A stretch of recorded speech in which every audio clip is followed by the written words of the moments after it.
Some people slowly disappear from their own lives without noticing, not through tragedy, not through failure, but through repetition, until one day they realize they were physically present for years and emotionally absent the entire time.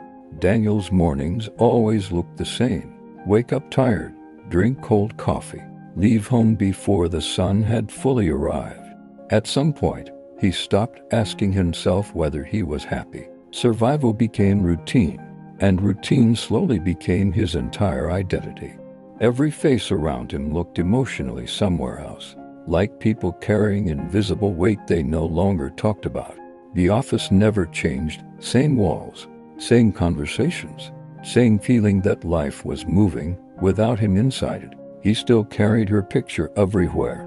Even though months had passed since their last real conversation, there was a time when she ran toward him the moment he came home, back when his attention felt more valuable than his paycheck.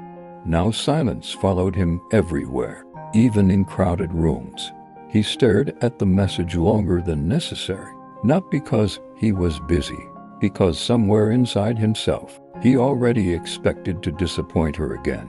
He convinced himself he was sacrificing time for stability, for responsibility, for the future. But deep down, he could no longer explain what all this distance was actually building.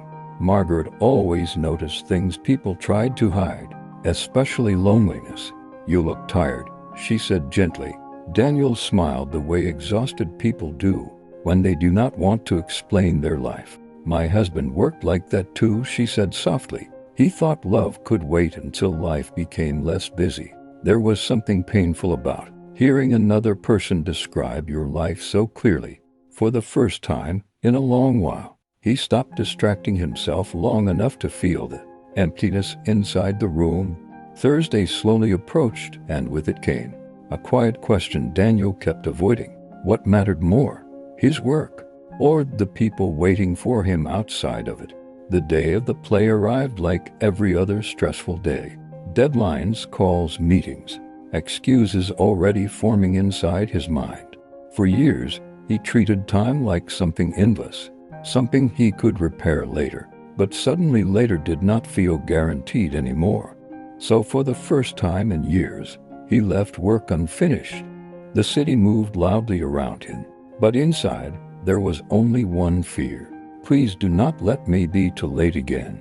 He stood there frozen for a second, ashamed by how unfamiliar this moment felt. Then Ellie saw him, and her entire face changed. It was not a dramatic smile, not cinematic, just relief. The kind children feel when someone important finally shows up. And suddenly all the overtime, all the stress, all the chasing felt painfully small compared to one simple moment he almost missed. Children do not measure love through money. They measure it through attention, through presence, through who stays. "I thought you weren't coming," she whispered. And those 5 words reached deeper than any criticism ever had. That was the moment he finally understood the truth. Life does not disappear all at once. It disappears in small moments we keep postponing. Nothing became perfect overnight. The bills still existed, work still demanded more. But Daniel slowly started giving his time to the people who could never get those lost years back. And strangely, the more present he became in his real life, the less empty his life began to feel. Many people spend their entire lives preparing for a future they never truly live inside, working, chasing, postponing love until someday feels safer. But the truth is simple. The moments that matter most rarely ask for perfection.